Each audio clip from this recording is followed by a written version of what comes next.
नमस्कार। आज हम चुनाव और प्रतिनिधित्व के पीछे छिपे एक बहुत ही दिलचस्प खेल को समझने वाले हैं। देखिए, हर चुनाव एक खेल की तरह होता है, जिसके अपने नियम होते हैं और यही नियम तय करते हैं कि कौन जीतेगा, कौन हारेगा। और कई बार नतीजे वैसे नहीं होते जैसा हम सोचते हैं। अच्छा, इसे समझने के लिए जरा एक खेल के बारे में सोचिए। कोई भी खेल, मान लीजिए शतरंज या फिर क्रिकेट। अब सोचिए, अगर इन खेलों से सारे नियम हटा दिए जाएं तो क्या होगा? बस अफरा तफरी मच जाएगी, है ना? कोई भी कहीं भी भागेगा, कुछ भी करेगा। भाई, चुनाव भी इससे कुछ अलग नहीं है। बिना नियमों के ये सिर्फ एक बेमतलब की भाग दौड़ बनकर रह जाएंगे। तो सवाल ये है कि ये नियम आते कहाँ से हैं? किसी भी लोकतंत्र में ये सारे नियम उसके संविधान में लिखे होते हैं। समझिए, संविधान ही वो रूल बुक है जो बताती है कि चुनावी खेल को सही और निष्पक्ष तरीके से कैसे खेलना है। तो चलिए इस चुनावी खेल को थोड़ा और गहराई से समझते हैं। देखिए, भारत जैसे इतने बड़े देश में क्या ये मुमकिन है कि हम सब मिलकर सरकार के हर फैसले में सीधे तौर पर हिस्सा लें? नहीं, बिल्कुल नहीं।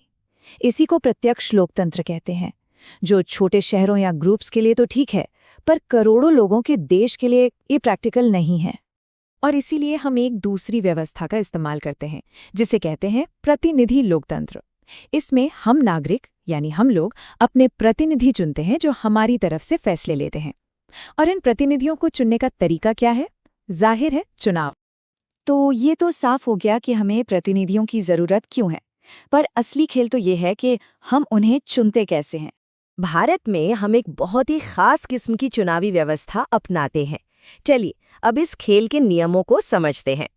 हमारे सिस्टम में 3 बहुत ही सीधे साधे नियम हैं। पहला, लोकसभा चुनावों के लिए पूरे देश को 543 हिस्सों में बांट दिया जाता है, जिन्हें हम निर्वाचन क्षेत्र कहते हैं।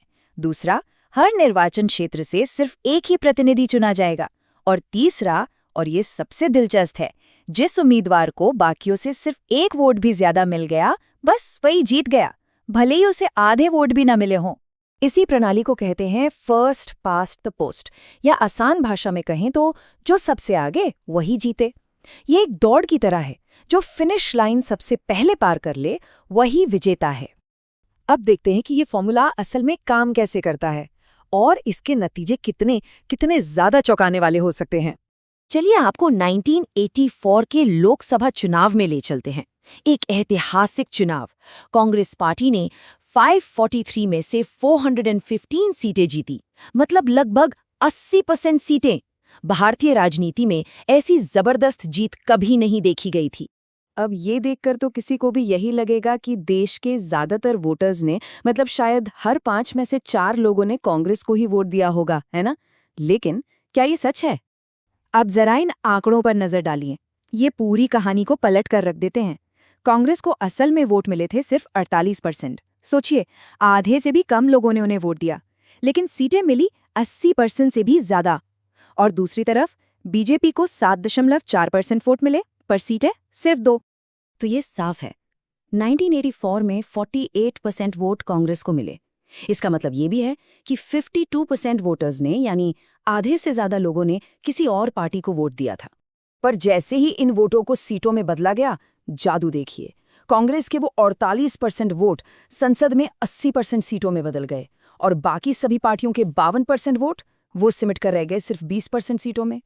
तो वोटों और सीटों के बीच का ये जो बड़ा अंतर है ना, यही first pass the post system की सबसे बड़ी पहचान है और सबसे बड़ी खासियत भी। ये सिस्टम ऐसे ही काम करता है। 1984 का ये नतीजा हमें दिखाता है कि चुनावी नियम कितने ताकतवर हो सकते हैं। लेकिन क्या इस खेल को खेलने का कोई और तरीका भी है? जी हाँ, एक और व्यवस्था है जिसे कहते हैं आनुपातिक प्रतिनिधित्व या प्रोपोर्शनल रिप्रेजेंटेशन। इसमें नियम बहुत सीधा साधा है।